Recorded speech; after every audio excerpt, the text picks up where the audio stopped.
Une application bien curieuse, mais qui de mieux qu'un pompier pour nous en parler? Avec nous, le commandant Olivier Euze du CODIS des Alpes-Maritimes. Bonjour, on en parlait à l'instant de cette application de nouvelle génération. C'est un gadget de communication ou est-ce que ça peut vraiment vous servir au quotidien? Bonjour. Donc c'est tout sauf un gadget. C'est tout sauf un gadget. C'est une réelle plus-value pour le centre opérationnel départemental d'incendie et de secours des Alpes-Maritimes.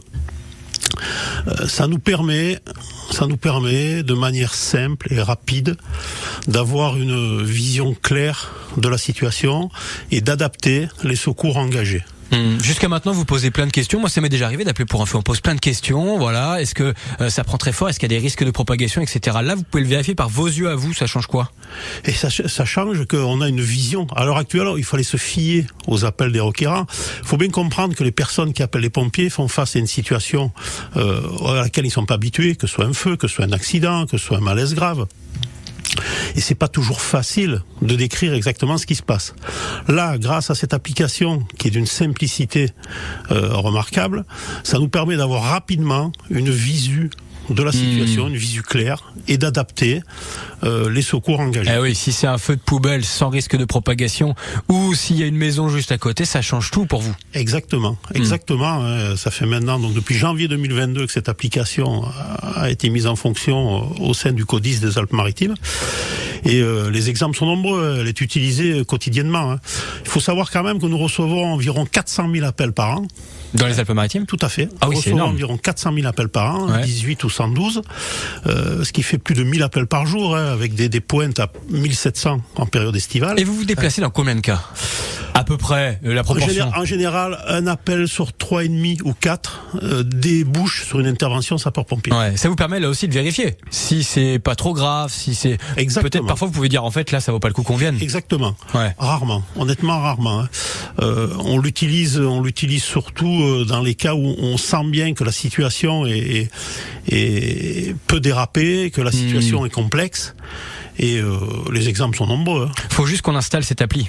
Absolument pas. Même pas. Absolument on reçoit le texto, comme le expliquait Inès juste avant le reportage. Voilà. Exactement. Et dans ce cas, les gens, ils peuvent être méfiants, parce que des textos, on en reçoit plein aujourd'hui.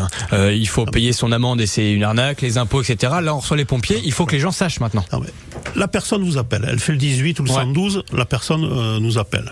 Un opérateur répond à l'appel. Et là, s'il sent que c'est flou, c'est confus ou que il y a besoin de plus de précision, on le dit au requérant. On va vous envoyer un SMS validé. Le SMS est envoyé, la personne valide, et là, on a accès à la caméra de son téléphone portable. On a accès à la caméra de son téléphone portable, et à partir de là, c'est nos yeux. Vous êtes les seuls en France à utiliser ça dans les Alpes-Maritimes? À l'heure actuelle, oui. Nous sommes le premier SDIS de France, le premier service départemental d'incendie de France à utiliser cette application. Tous les autres SDIS doivent vous regarder, là, ils doivent être curieux quand même. Je sais que la société Speakeling, qui est une jeune société française basée en région nantaise, se développe, démarche, et tout ce qu'on peut souhaiter, c'est que d'autres SDIS, voire d'autres services d'urgence, tels des SAMU, utilisent cette application. Il faut savoir également qu'en aucun cas, nous n'avons accès aux données personnelles du téléphone. Et vous allez le garder en tout cas, cette application, maintenant vous voulez la garder vous? Ah oui, on va même la développer. Ah bon. On va même la développer, c'est-à-dire que notre projet, et c'est en cours, en partenariat avec la société Speakeling, nous allons avoir la possibilité de transmettre des vidéos aux requérants. Par exemple, pour faire un massage cardiaque, pour faire la méthode Heimlich. Ça ira aussi dans l'autre sens. Tout à fait. On va leur envoyer la vidéo, on va leur envoyer des petits mémos, avec des petits mémos explicatifs en disant, mais faites ci, faites ça. Et ce qui leur permettra aussi d'intervenir avant votre arrivée. Merci beaucoup. En attendant l'arrivée des secours. Olivier Euze, commandant du CODIS des Alpes-Maritimes. Et si on reçoit ce fameux texto, c'est pas une arnaque. Bonne journée à vous. Merci.